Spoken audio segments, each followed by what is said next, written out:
Welcome back to Bromponie Adventures. This is a video long in the making. I've wanted to document the Café racer build for a while now, but as you'll see in the video, there's been a lot of stop-starts. But finally, I'm at a position where I can document the entire build from start to end, and I can stand back and say, there we go, we are done. This is likely going to be a three-part series. It roughly equates to the amount of years that we've been working on this project. I'll take you through all the ups and the downs and the highs and the lows of doing such a project. And if you want to attempt such a project, have a look at what I learned and consider it very, very carefully.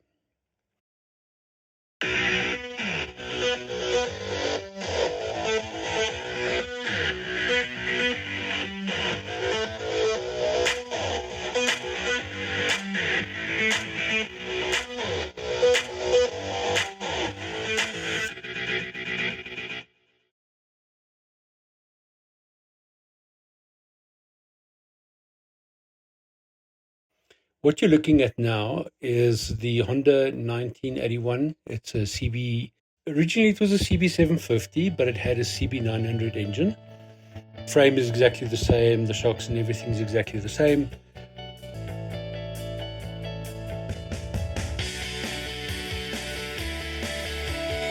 The bike was advertised on Facebook Marketplace. I went to go look at the bike. Well, not me personally.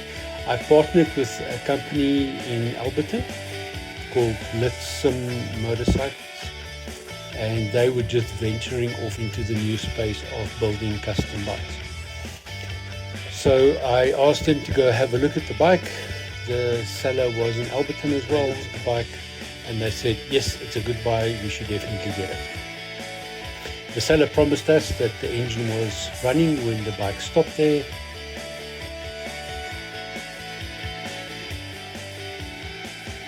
So we got the bike back to Blitzum in February of 2022 and started the stripping. Clearly there was a lot of work to be done, but as you'll see, the engine was not really in good nick. The cylinder one had full rust in it, and I'm told that usually happens when the bike is standing on its side stand and it's out in the rain, so rain comes in via the open carburetors, runs to cylinder one because that's the lowest, and then that's where that ends. So yeah, in this first shocker of shocks, we discovered, yes, that the engine was pretty much in bad nick. Angelo stripped it out all the way down to nothing, re-looked at everything, looked at what we needed, and he came up with a inspection sheet of parts that are required. They contacted Honda. Most of the parts were fairly readily available, although price tag on that was 50,000 Rand. Knowing what I know now, I may have considered that. But anyway, we'll get back to that now.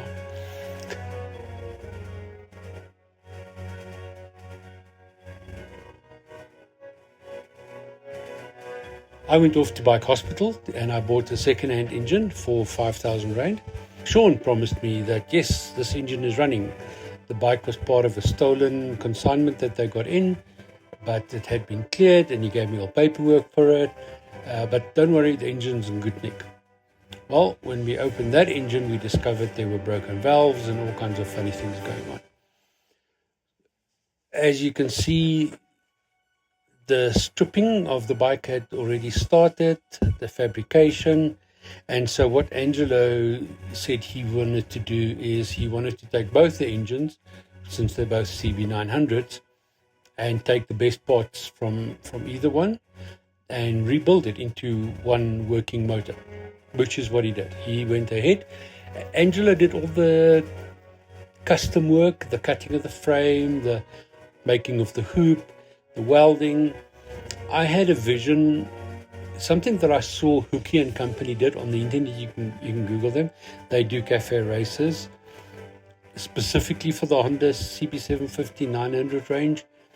But I felt that their tailpiece was an inverted tailpiece, meaning it goes from low to high. They then have a light inside of the high portion at the back. I wanted the opposite.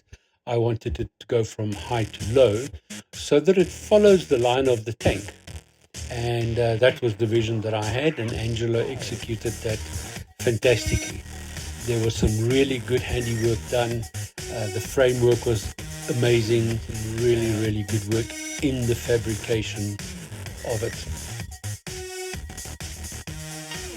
There were some problems.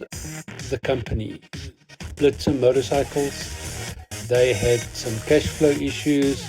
Originally, the plan that in my head was that I would give them a set amount of money every month, and I would go through, and every month we would discuss what are the things that we're doing in the next month. Originally, that was my plan, and they'd agreed upon it.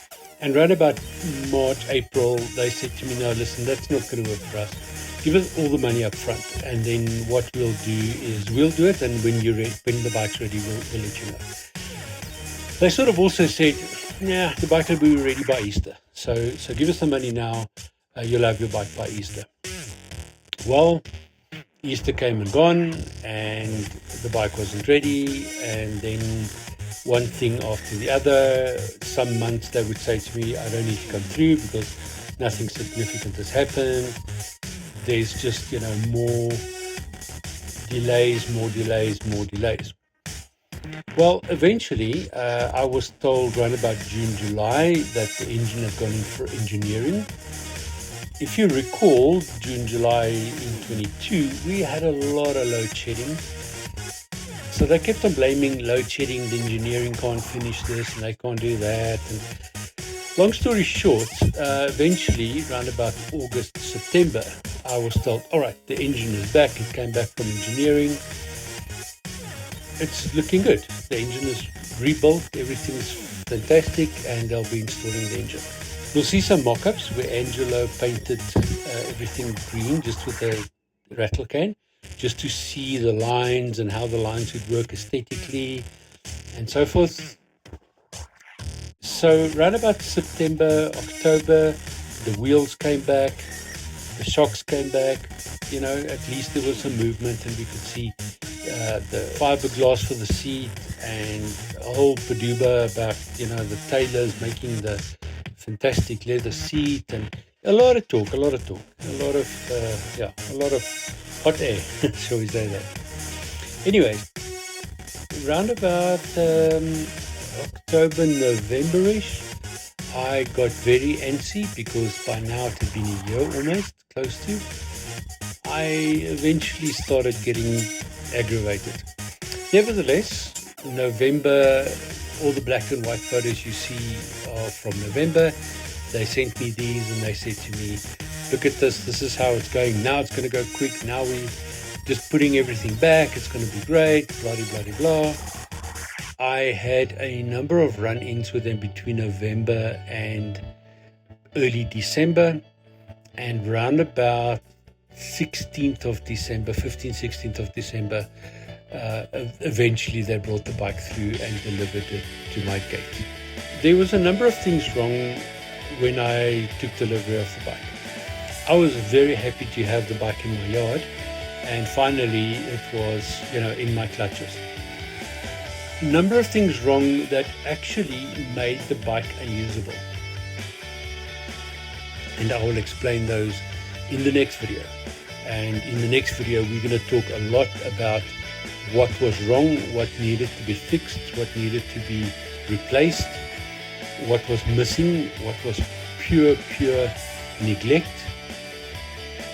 Suffice to say, I wasn't very happy with Blitzen at all.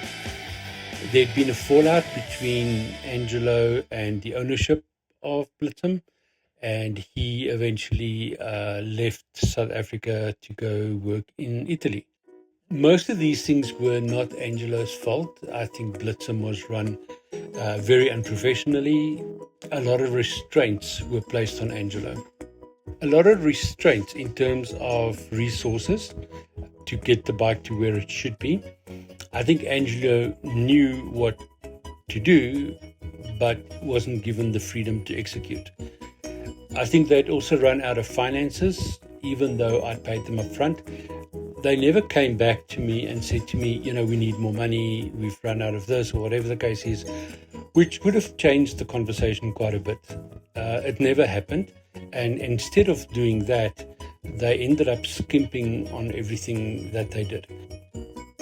Honestly, I would have been quite embarrassed to give this to a paying customer. But anyway, we'll get more into that into the next video. You'll also notice the exhaust. My word, 4 into 1 into 2. That's a new one for me. Yeah, I knew that the exhaust needed to be redone. That was not going to work at all. To see part 2 of this build, please like and subscribe so that you